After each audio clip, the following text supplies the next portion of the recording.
Continuing our discussion on public key cryptography, we're going to change gears a little bit and look at public key infrastructure. Now, public key infrastructure is really responsible for the management and administrative infrastructure that's used to apply for, validate, issue, and manage these public and private key pairs throughout their life cycle. And this includes the digital certificates that come with the public and private key pairs. Now, the PKI itself consists of any entities and their technologies that perform these functions. This could be a company, it could be the algorithms, methods, processes, and so forth.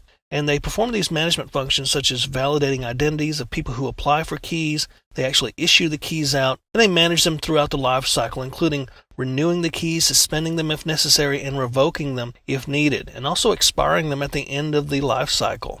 Now, a PKI can be an internal thing or it can be an external thing. You could have one inside your company or use a third party. It could be very small or very large depending upon the population that requires the keys. It can also be very simple or complex. You could have one server or many servers. And you can manage certificates for a wide variety of uses for a given population of users, say all the people in your company, or maybe you are a CA that puts out certificates for anyone who applies. So you're managing these certificates for a large population, for example. Now, this public key infrastructure starts with the trusted source. This is called the certificate authority. This could be the entity itself, the company like VeriSign or Thought, or it could also be their servers, their software, their whole process. The term CA, unfortunately, is sometimes used interchangeably to describe a wide variety of these processes. So I'm going to try to use it very specifically when I talk about the CA and the CA server and so forth. In any case, the CA can be a third-party entity that's used to verify the identities of anyone requesting or even already having and using a public or private key pair and the corresponding digital certificate. Now, a CA can also be, as I said, the computer or software that issues and manages digital certificates, although I'm going to call them CA servers for the purposes of our discussion.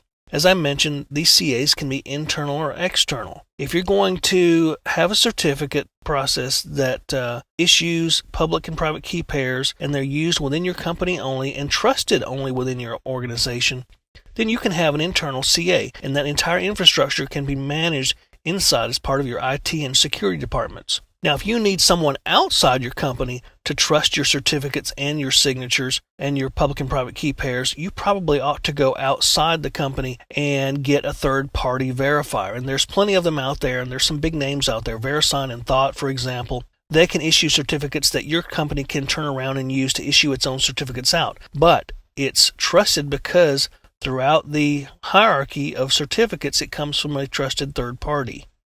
Now, as far as this infrastructure goes, you could have multiple CAs or CA servers, and this is called a CA hierarchy in larger organizations. In a smaller organization, you may not need that. But if you install multiple CA servers and so forth, it provides security and fault tolerance. For example, if you lose one, if you lose the CA server that has the root certificate on it, then you may have problems. You can't issue any more certificates out, and it may be compromised.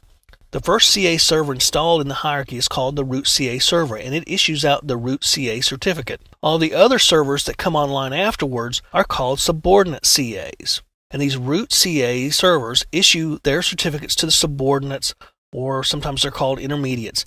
And then these intermediates or subordinates issue out certificates to other servers or to individuals. And then you typically don't use the root CA anymore to issue out certificates. You use the subordinates and the intermediates. Now, these CAs issue user and computer certificates for a wide variety of purposes or for specific restricted purposes. And we'll talk about some of these specific purposes here in a moment. One thing I want to mention, though, is that for security reasons and even fault tolerance, you really want to take these root CAs offline after they've issued out certificates to the subordinates or intermediates, and this is to avoid the compromise of the root certificate or avoid anything happening to the CA server itself. That way, if it's offline and something happens to your subordinate or intermediate servers, let's say they're attacked and their certificates are compromised, you can always bring the root back up and reissue certificates out. But if the root CA certificate is compromised, well, then you have to almost start over from the beginning and replace that entire hierarchy or reestablish it.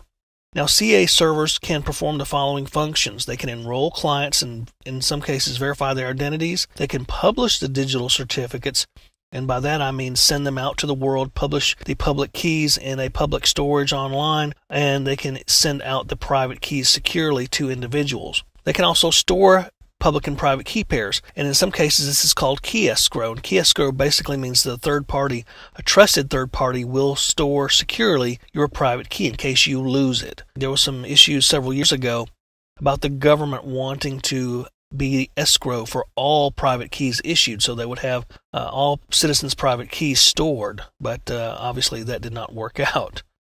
A CA can also renew certificates when it's time to, when their lifetime is almost expired. They can also suspend temporarily, if need be, a certificate, or revoke one entirely for cause if someone leaves the company or gets put in prison or whatever, if they're not trusted anymore. Now, these revoked certificates will be published in the form of a certificate revocation list, or CRL. It's typically published online, but it can also be put out there in electronic format for people to download and use to check their certificates against.